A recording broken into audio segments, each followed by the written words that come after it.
Hey ladies, we have another new client here. So this is her first silk press appointment in about 4 years. So her fear is that she's gonna get heat damage.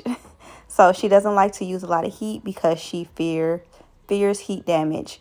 So I did assure her that she will not have to worry about heat damage, but then I also told her like whenever you are using any type of heat on your hair, there's a chance of getting heat damage. But I like to make sure that my silk presses don't give people any heat damage, and making sure that their curls are still intact.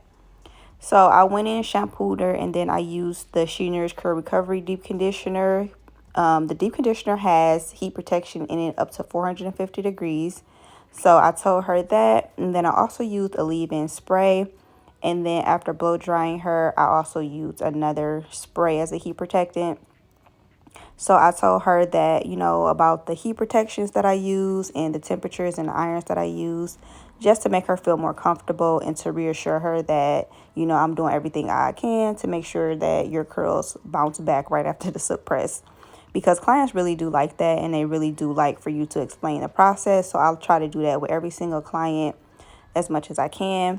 So now I'm blow drying her on high heat and high speed. And this is the Silverbird blow dryer, and I like to just get my blow dries as straight as possible because that is going to help me flat iron on a lower heat. So as long as the blow dry is straight, I don't have to use high heat on her hair. Whenever you are blow drying your hair, if you are using high speed and high heat for the blow drying process, then I highly recommend you use a lower temp when you are flat ironing, because you don't want to use high speed and high temperatures on the blow dryer and a high temp on the flat iron, because that would just ensure that your hair stays healthy and that you are not loosening the curl pattern of your hair. And she has more of a finer medium density type hair, so that does make it even more challenging to making sure her curls stay intact. And she has color at the ends of her hair, so I was like, okay, I got my work cut out for me, because and then she hasn't had a silk press or any heat to her hair in a long time. So I always get nervous with clients that say that, because I'm like, I hope you haven't been like wetting your hair too much excessively, or using like the wrong type of products or any DIYs, because typically when people stay away from heat, they usually do those type of things. So, and those type of things make it more easily for you to get heat damage when you are doing a bunch of DIYs and excessively wetting the hair. That makes it a lot easier for you to get heat damage. So whenever a client has finer texture hair, I always like to blow dry the hair upward. This is going to give the hair volume. Now I'm going to go in with the flat ironing process. So another thing that I did tell her, I am using a ceramic iron because it's going to be better for the hair. I say that all the time, so you already know that ceramic is going to be a lot better. If you want a super sleek look and you don't really care about loosening your curl pattern, then a titanium iron is fine. Of course, there's always an exception to the rule. So when I say stuff on here, if I give tips, I know it's always somebody that's gonna be like, well, my hair did this and my hair did that. It's like, there's always an exception to the rule. So whenever I'm saying stuff, it's always going to benefit the mass majority of people.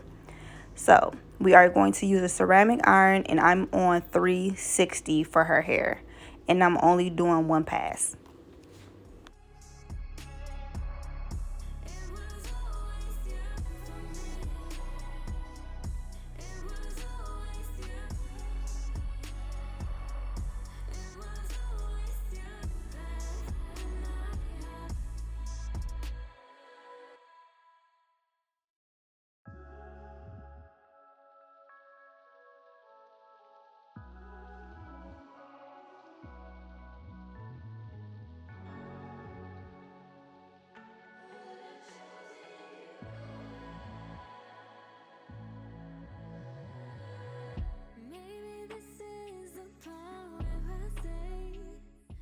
Okay, now we're going into the trimming process. She did not want like a straight blunt cut.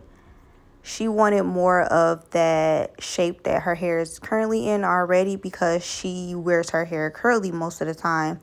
So she wants her hair to still have this, her curly hair to still have that shape once she goes back to curly.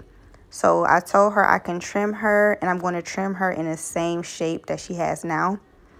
And she was the type of client who was like, cut as much as you need to, go ahead. And I'm like, you don't need a whole lot cut, actually. I mean, even though it's been 4 years, your ends look pretty good.